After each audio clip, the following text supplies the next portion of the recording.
Students of class 8, so currently you are doing chapter number 1, that is crop production and management. And in the last class we have studied about agricultural practices, right?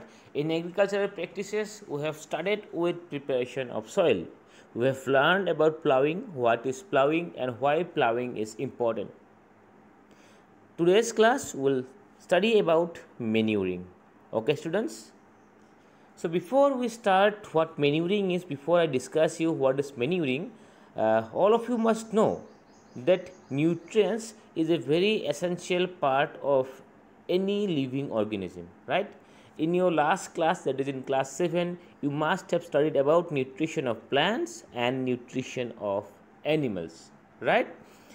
Students, plants requires 16 nutrients. Total of 16 nutrients are required by plants for their growth and development. These nutrients are divided into two groups. One is macronutrients and one is micronutrients. Students, the meaning of the word macro is large, and the meaning of the word micro is what? Is small. So the nutrients which are required in large amount is known as macronutrients, and the nutrients which are required by the plants but in very small amount are known as what? Micronutrients.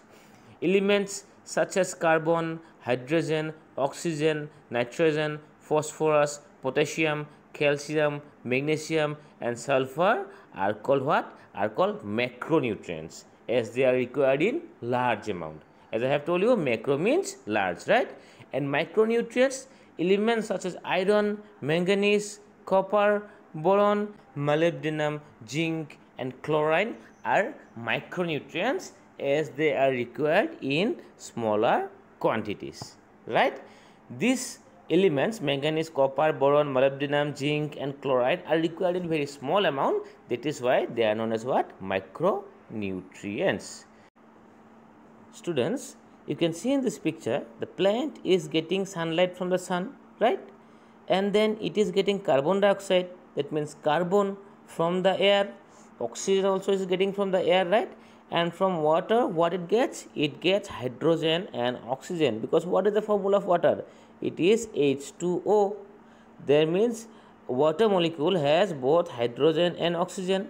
That is, from water it gets hydrogen and oxygen. And from soil, what it gets? It gets P for phosphorus, K for potassium, N for nitrogen and all other nutrients like boron, zinc, chlorine, molybdenum, copper, sulfur, manganese, calcium, potassium, phosphorus, nitrogen, everything is getting it from the ground. So out of the 16 nutrients that the plant requires, only 3 nutrients they are getting from air and water. Rest 13 nutrients they are getting it from the soil. So students, it is very important that the soil in which the plant is grown is rich in all these nutrients. Next up is, students, methods of cultivation.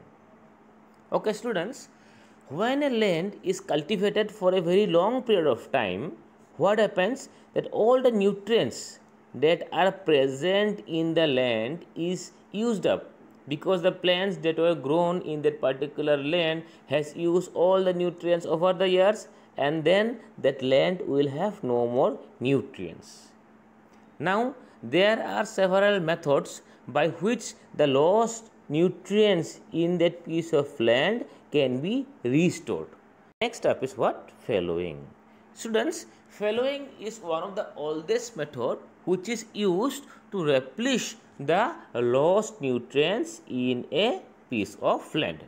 What happens is, when a land has lost most of its nutrients and it is not able to support a cultivation anymore, what they do is they let the land uncultivated. That means they don't grow any plants or crops in that land for one season, and by the process of nature, what happens? It regains all its nutrients, and then again the following year, what happens? Following season they again do cultivation in that piece of land.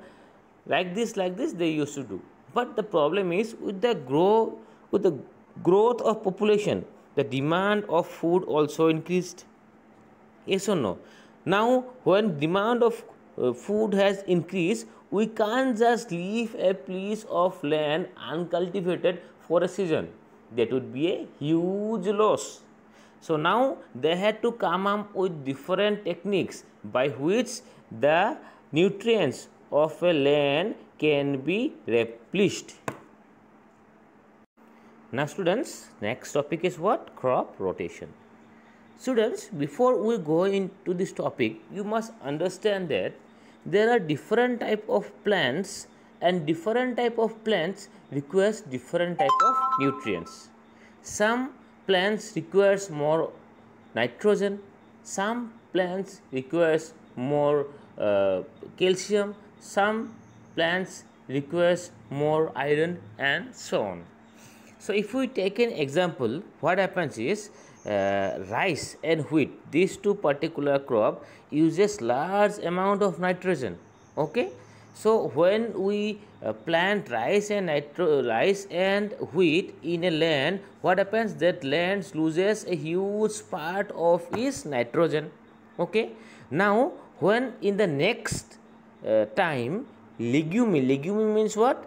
Plants. It is a type of plant, students, and when the seeds of these plants we actually consume, and when the seeds are dried up, it is known as pulses. So all the plants that give us pulses are known as what? Legume. So they can be grown because it fixes nitrogen. What happens when legume plants are grown in a particular land? It releases lots of nitrogen to the land.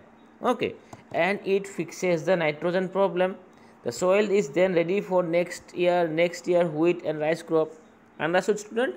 So when wheat and rice is grown on a particular land, the nitrogen is decreased because wheat and rice consumes a huge amount of nitrogen.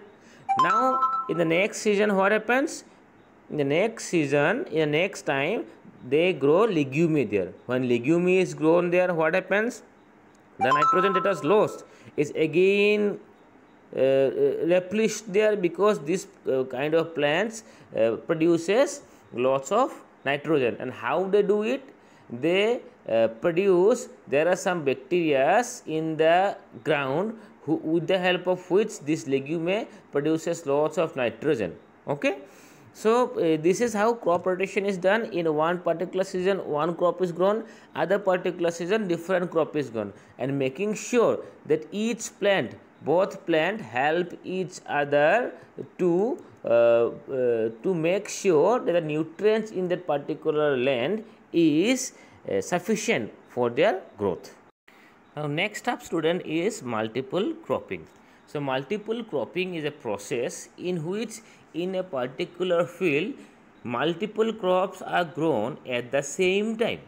At the same time, multiple crops are grown. The question comes, why they are growing all these different type of crops? Students, in the last topic, that is crop rotation, we have learned that certain plants are like that one plants help the other plants to grow. Okay, one plant, suppose one plant is there who is producing some amount of nutrients which is very useful for the other plants, like we have seen in the case of rice, wheat and legume, right? So now what happens? Lots of plants are grown in the same field in a mixed way, and when this is done properly, what happens? The waste material of one crop can be used by the other crop as a fertilizer, right? One crop may be using some nutrients more, one crop can be using some nutrients less. Like that, if the perfect combination is made and in a particular land different multiple type of crops are grown, what happens is we can get more productivity. For example, cotton and groundnut crops are often grown together, okay, because they helps each other to grow. Now students, although we are talking about all the nutrients that are present in soil, sometimes those nutrients are not enough for the plants to grow. Then we have to use what? We have to use organic manures. Organic manures means what? Those means cow dung, some waste material, waste organic material, they are known as what? Organic manures. Or we have to use some fertilizers, yes or no? Even if the land have all these nutrients, to make sure that crop production is very good every season, what we have to do is we have to use organic methods, organic manures or fertilizers to get more production. In the next class, students will study about manures and chemical fertilizers. So that is it, student. That is it for today. See you in the next class. Thank you and goodbye.